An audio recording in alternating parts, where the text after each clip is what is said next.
The same car, same deal, same me, but 6 different prices. And one mistake cost me 13,000. I didn't understand it at first. Until the bank rejected me in under 10 seconds. Dan wasn't trying to study credit scores. He just needed a car. His old one didn't just break down randomly, it gave up completely on a Monday morning, right outside a traffic signal. Smoke, engine failure, silence. 1 minute he was on his way to work. The next minute he was stuck on the roadside, watching traffic pass, and the worst part, his boss had already warned him last week about being late again. So this wasn't just about a car. It was about keeping his job stable. He needed something reliable. Nothing fancy, just something that starts every morning. Budget, 20,000. That was everything he had saved over time. He thought the process would be simple. Walk in, pick a car, sign papers, drive away. That's what people think. But reality started differently. The dealership was clean, quiet, almost too calm. Salespeople smiling like everything is easy in life. Dan picked a basic sedan. Nothing special, just practical. The dealer asked casually, "How are you planning to pay?" Dan replied, "Loan." That's when everything changed. The smile stayed, but the energy shifted. They asked for his details. ID, income proof. And then the question, "What's your credit score?" Dan paused. He honestly didn't know the exact number, but he said, "Around average, I guess." They ran the check, and then came the waiting. Not long. Maybe 5 minutes, but those 5 minutes felt heavier than expected.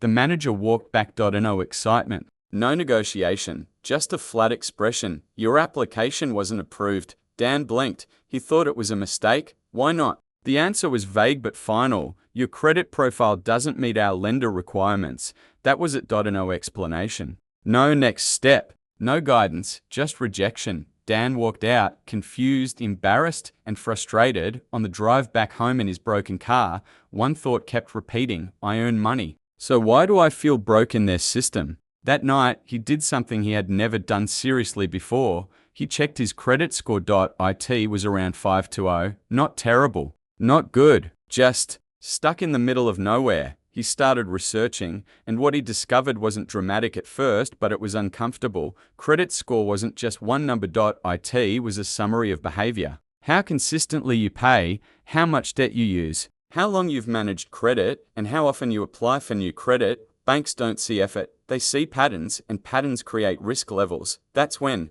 Dan realized something important. The rejection wasn't personal. It was mathematical, but that didn't make it feel any better. A few days later, Dan decided to try again. This time, he fixed what he thought were small issues. He paid an overdue utility bill. He cleared a small credit card balance. He felt slightly more confident. Second attempt, different lender, same car, same situation. This time, approval came through, but it didn't feel like a victory. The offer, interest rate 17% monthly payment, around $500. Total repayment, over 30,000. Dan leaned back. The number didn't make sense at first.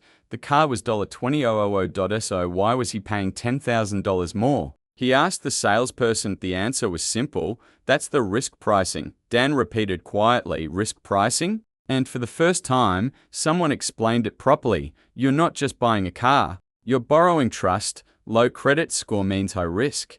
High risk means higher interest. Dan finally understood. The system wasn't emotional. It was structured. But what hurt most was this realization. He wasn't being punished for who he was now. He was being priced based on who he was before. At this point, Dan thought he could fix it quickly. He assumed credit scores worked like levels in a game. So he made a critical mistake. He started applying to multiple lenders in a short time, thinking competition would help him. One bank, then another, then another. What he didn't know was that every application creates a hard inquiry, and too many inquiries signal desperation to the system. A week later, he checked again. His score dropped slightly, not a lot, but enough to move him further away from better rates. Now he was not only rejected before, he was now seen as unstable. He tried again anyway, rejected again. This time, it felt different, not just frustration, but confusion turning into self-doubt. One evening, he parked his broken car outside a grocery store and just sat there, watching people load groceries into new cars, watching normal life move forward without friction, and then it hit him. It's not that I can't afford the car. It's that I'm expensive to trust. That Sentence stayed with him longer than anything else, because it wasn't about income.it wasn't about. Effort.it was about perception. Inside a system he didn't fully understand. At that point, Dan stopped chasing quick fixes. He found someone who actually worked in financial advising through a friend, and instead of shortcuts, he got something else, reality. The advisor told him 3 things. First, stop applying everywhere. Each inquiry adds noise. Second, reduce credit usage gradually, not suddenly. Third, time matters more than tricks. There is no instant reset, the advisor said. You rebuild trust slowly. That was the first time Dan understood. The system doesn't respond to urgency.it, responds to consistency.so. Dan changed his approach. He stopped applying for loans. He stopped checking obsessively every few days. He focused on basics, paying everything on time, reducing usage slowly, staying stable. Weeks passed, then months. No dramatic jump. No sudden transformation, just small improvements. 520 became 550. 550 became 600. 600 slowly moved higher, but more importantly, something else changed. The responses from banks started shifting. Less rejection. More maybe. More let's check again. The system was slowly updating its opinion of him.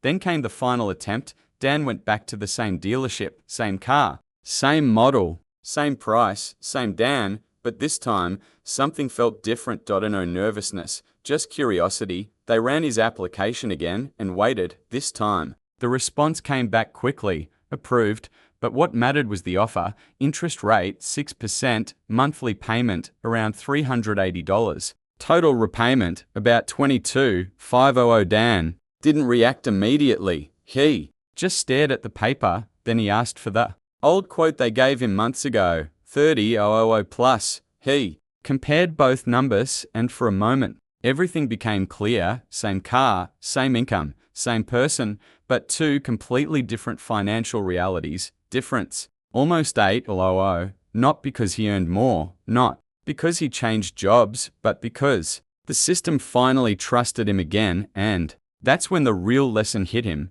The system doesn't punish you loudly. It charges you quietly, every month, every payment, every percentage, until you fix how it sees you. Dan didn't become rich. He didn't suddenly level up. He just stopped being the expensive version of himself, and that changed everything, because in the end, wealth isn't just about how much you earn, it's about how much you lose without realizing it.